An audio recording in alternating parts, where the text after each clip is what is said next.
1999 जगह England. Cricket world cup का super 6 match. Zimbabwe की लाल जर्सी पहने खिलाड़ी दक्षिण अफ्रीका के खिलाफ मैदान में उतरे थे। दक्षिण अफ्रीका उस वक्त दुनिया की नंबर 1 टीम थी, जिससे जीतना जिम्बाब्वे के लिए असंभव था। लेकिन नील जॉनसन की शानदार 76 रनों की पारी और गेंदबाजी के सामने दक्षिण अफ्रीका के बल्लेबाज ढेर हो गए। एक वक्त पर साउथ अफ्रीका का स्कोर 40 रन पर 6 विकेट हो गया था। आखिरकार जिम्बाब्वे ने 48 रन से जीत हासिल की। यह सिर्फ एक मैच नहीं था, ये एक सपने का साकार होना था। उस दिन हरारे स्पोर्ट्स क्लब में जो जश्न मनाया गया वो शायद जिम्बाब्वे क्रिकेट का आखिरी जश्न था, क्योंकि इसके बाद जो हुआ वो किसी भी क्रिकेट प्रेमी के लिए उदास करने वाली कहानी है। उनके पास पैसे नहीं हैं, खिलाड़ियों के वेतन महीने से बकाया हैं और घरेलू क्रिकेट व्यवस्था पूरी तरह से बिखर चुकी है। ये कहानी है उस देश की जो कभी ऑस्ट्रेलिया को हराने का दम रखता था, आज उसे अफगानिस्तान से हारना पड़ता है। ये कहानी है राजनीति, भ्रष्टाचार और आर्थिक बर्बादी की, जिसने एक पूरी क्रिकेट संस्कृति को निगल लिया। ये कहानी है जिम्बाब्वे क्रिकेट के डाउनफॉल की। नमस्कार, मेरा नाम है रविशंकर, आप देख रहे हैं खबरगांव। जिम्बाब्वे का नाम पहले रोडेशिया हुआ करता था। माने रोडेशिया ने अपना पहला क्रिकेट मैच 16 अगस्त 1890 को मासविंगो के पास खेला। 1900 के दशक में दूसरे देश की टीमें धीरे धीरे रोडेशिया आने लगी। खेल का स्तर तब और बेहतर होने लगा जब रोडेशिया ने साउथ अफ्रीका के घरेलू टूर्नामेंट करी कप में हिस्सा लिया। 1981 में आज़ादी के बाद जब रोडेशिया जिम्बाब्वे बना, तभी इसे आईसीसी का एसोसिएट मेंबर चुना गया और आखिरकार अक्टूबर 1992 में उन्होंने अपना पहला टेस्ट मैच खेला, भारत के खिलाफ हरारे में। हालांकि इस वक्त तक Zimbabwe 3 one day world cup tournament में हिस्सा ले चुके थे। जब 1992 में जिम्बाब्वे को टेस्ट स्टेटस मिला, तब एंडी फ्लावर और ग्रांट फ्लावर भाइयों की जोड़ी ने जिम्बाब्वे क्रिकेट की नींव रखी थी। एंडी फ्लावर जो बाएं हाथ के शानदार बल्लेबाज और विकेट कीपर थे, उनका टेस्ट में औसत 51.54 था, लगभग 52 का, जो तब के बेहतरीन बल्लेबाजों के बराबर था। 1995 में आया वो दिन जब जिम्बाब्वे ने अपना पहला टेस्ट मैच जीता, पाकिस्तान के खिलाफ हरारे में। ग्रांट फ्लावर ने नाबाद 201 रन बनाए थे। वसीम अकरम और वकार यूनुस जैसे दिग्गज गेंदबाजों के सामने ये पारी एक स्टेटमेंट थी, हमें कम मत आंकिए। हीथ स्ट्रीक जो तेज गेंदबाज के साथ साथ बेहतरीन ऑलराउंडर थे, टीम की रीढ़ बन गए थे। उनके 216 टेस्ट विकेट आज भी जिम्बाब्वे का रिकॉर्ड है। लेकिन सबसे खास बात यह थी कि ये टीम सिर्फ नाम की नहीं थी, बल्कि टीम का एक एक खिलाड़ी पूरे जुनून से खेलता था। इसका गवाह बना 1999 का वर्ल्ड कप। इस साल जिम्बाब्वे क्रिकेट की कहानी में सबसे चमकदार अध्याय लिखा गया। सुपर 6 में पहुंचना, 5वां स्थान हासिल करना, यह सब किसी सपने से कम नहीं था। भारत को 3 रन से हराना, दक्षिण अफ्रीका को 48 रन से मात देना, ये वो जीत थी जिन्होंने जिम्बाब्वे को विश्व मानचित्र पर स्थापित कर दिया था। एंडी फ्लावर उस दौर में दुनिया के बेस्ट बल्लेबाजों में एक माने जाते थे। 2001 में भारत के खिलाफ उनकी 232 रन की नाबाद पारी आज भी जिम्बाब्वे क्रिकेट की सबसे यादगार पारी मानी जाती है। वो दिन था जब पूरी दुनिया ने माना कि जिम्बाब्वे महज एक मेकअप टीम नहीं, बल्कि असली प्रतिभा का खजाना है। जिम्बाब्वे की टीम बेहतर करती जा रही थी, तभी आया एक राजनीतिक तूफान जब जिम्बाब्वे क्रिकेट टीम में काले बादल घिरने लगे थे।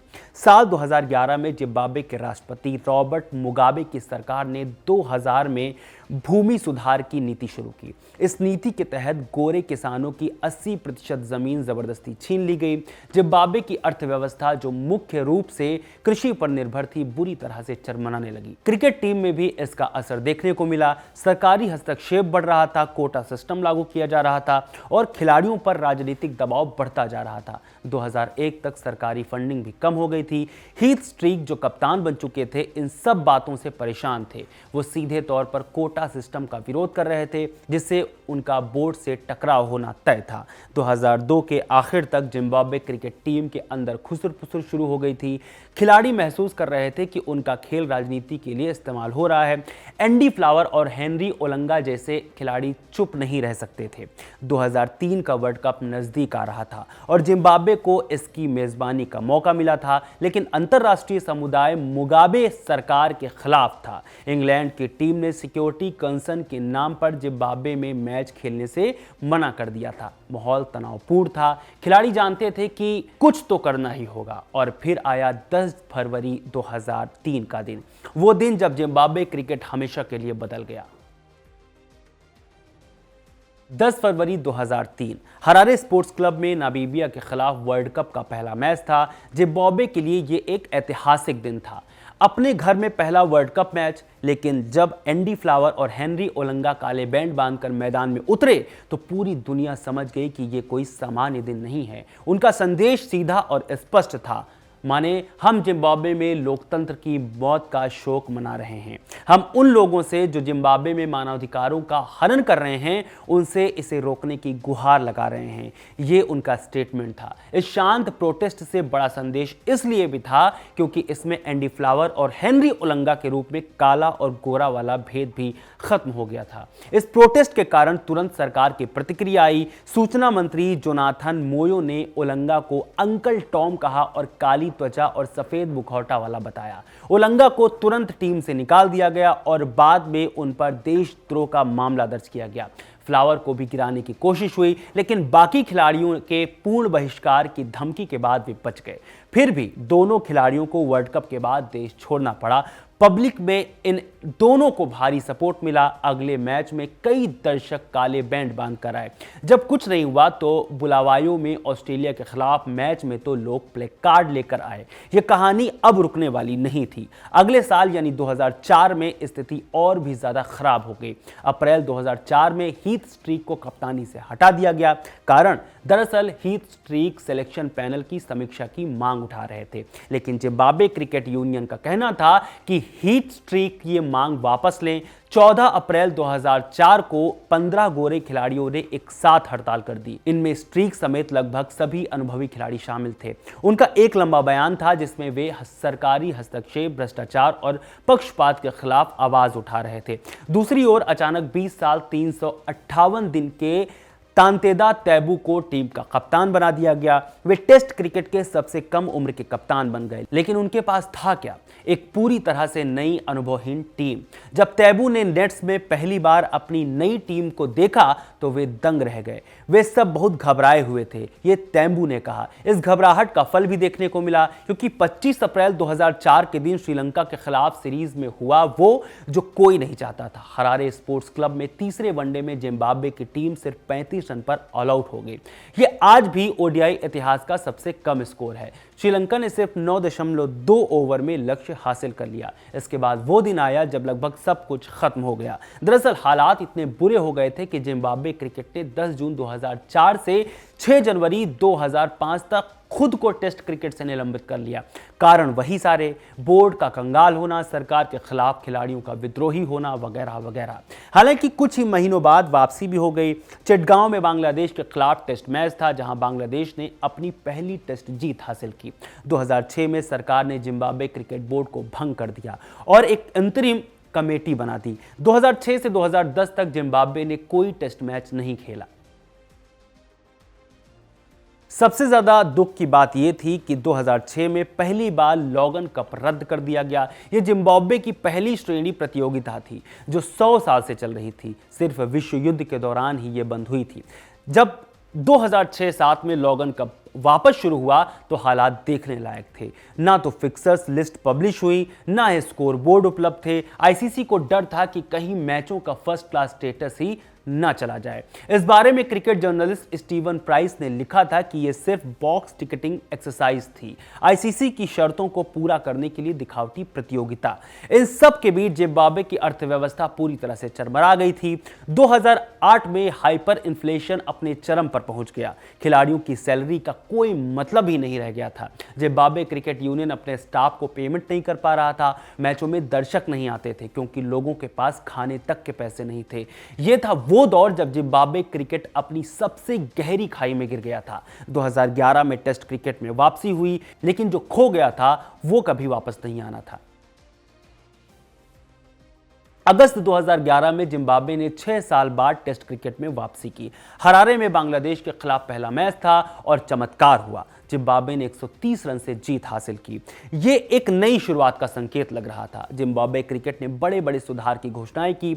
हरारे स्पोर्ट्स क्लब और मुतारे स्पोर्ट्स क्लब को अपग्रेड करने की योजनाएं बनी। विक्टोरिया फॉल्स में नए टेस्ट मैदान की बात हुई। रिबॉक के साथ $10 लाख का 3 साल डील भी हुआ। ब्रेंडन टेलर को कप्तान बनाया गया। टीम में नए चेहरे आए। हैमिल्टन मस्कात्जा, सिकंदर रजा, एल्टन चिगोम्बरा जैसे नाम उभरे। इन्हीं टैलेंटेड डाबों के सहारे आया 2013 का सुनहरा पल। जिम्बाब्वे ने घरेलू सीरीज में पाकिस्तान को दूसरा टेस्ट 24 रन से हरा दिया। ये 2001 के बाद बांग्लादेश के अलावा किसी और टीम के खिलाफ पहली टेस्ट जीत थी। सीरीज 1-1 से बराबर रही।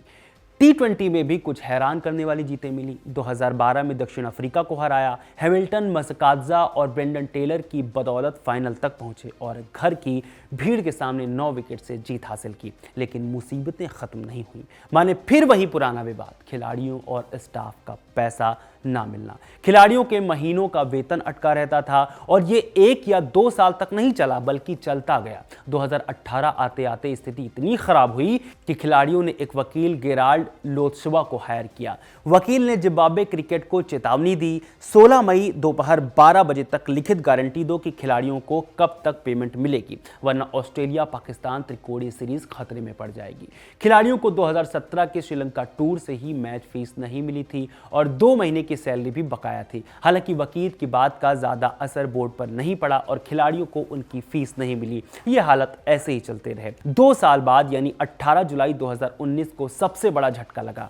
आईसीसी ने सरकारी हस्तक्षेप के लिए जिम्बाब्वे क्रिकेट को निलंबित कर दिया।